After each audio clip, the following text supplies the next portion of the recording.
Hello friends, welcome to our channel. ఈరోజు ఈ వీడియోలో ప్రెగ్నెన్సీలో ఉన్నప్పుడు బేబీ మెడ చుట్టూ కూడా పేగు చుట్టుకొని ఉందంట అని చెప్తా ఉంటారు కదా. అంబ్లికల్ కార్డ్ అనేది బేబీకి తల్లికి మధ్య అంతా కూడా ఫుడ్ సరఫరా కానీ బ్లడ్ కానీ అంతా మన ద్వారా మన బేబీ అనేది ఎదుగుతుంది.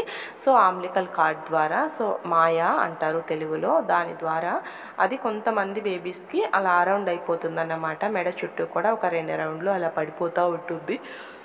దానికి రీజన్స్ అనేవి ఏమీ ఉండవు. జస్ట్ నార్మల్గా బేబీ ఎదుగుతున్న కొద్దీ కూడా బేబీ కదలికల వల్ల ఆ బేబీ చుట్టూ పడిపోతూ ఉంటుంది. ప్రాబ్లం అయితే ఏమీ ఉండదండి. మీరు ఎప్పుడు టెన్షన్ పడాల్సిన అవసరం లేదు. మీకు 6th మంత్ అలాగా టిఫా స్కాన్ అది చేసినప్పుడు మేబీ మీకు అలా ఉన్నట్లయితే బేబీ డాక్టర్ చెక్ చేసేసి ఇబ్బంది ఏమీ లేదు అని చెప్పినంత వరకు మీకు ఎలాంటి టెన్షన్ అవసరం లేదు. అలా పడినా, మెడ చుట్టూ పడినా అదేమీ టైట్గా అయితే ఉండాల్సిన పని లేదు. ఎందుకంటే జల్లీ లాంటి స్వభావం ఉంటుంది కాబట్టి అది ఆటోమేటిక్గా బేబీ కదలికలకు జారిపోతుంది.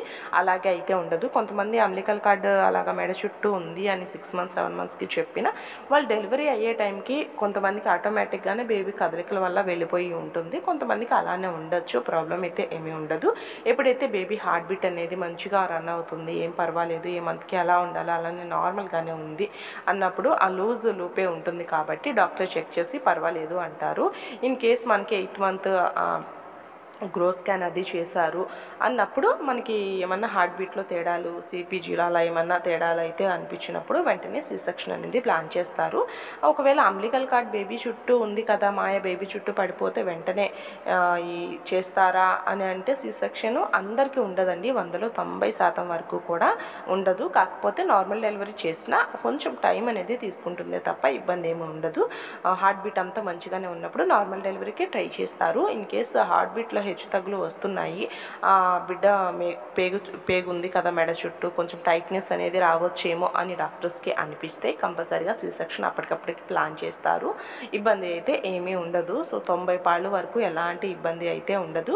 కాకపోతే మీరు కాస్త వాకింగ్ చేయడము, చిన్న ఎక్సర్సైజ్లు అలాంటివి చేసుకోవడం ద్వారా బేబీ కదలికలు కూడా మూవ్ అవుతూ ఉంటాయి కాబట్టి ఆటోమేటిక్గా పోవచ్చు. ఉన్నప్పటికీ మీకు ఇబ్బంది లేదు. ఎప్పుడైతే మీరు టెన్షన్ పడాలి, మీ కడుపు బాగా గట్టిగా అనిపిస్తూ ఉంటుంది, ఇలాంటి బేబీ కిక్స్ కానీ కదలికలు కానీ మీకు తెలియట్లేదు, ఏదైనా ఫుడ్ తీసుకున్నా కూడా మీకు తెలియట్లేదు అన్నప్పుడు మీరు వెంటనే డాక్టర్ని కలవడం చాలా మంచిది. సో ఇన్ కేస్ మీకు ఈ ప్రాబ్లం ఉంది అని అన్నప్పుడు బాగా మీరు గమనించుకోవాల్సింది బేబీ కిక్స్ ఎప్పటికప్పుడు గమనించుకుంటూ ఉండాలి. ఫుడ్ తీసుకోక ముందు ఉంటాయి కిక్స్, ఫుడ్ తీసుకున్న తర్వాత మళ్ళీ ఎక్కువగా ఉంటాయి.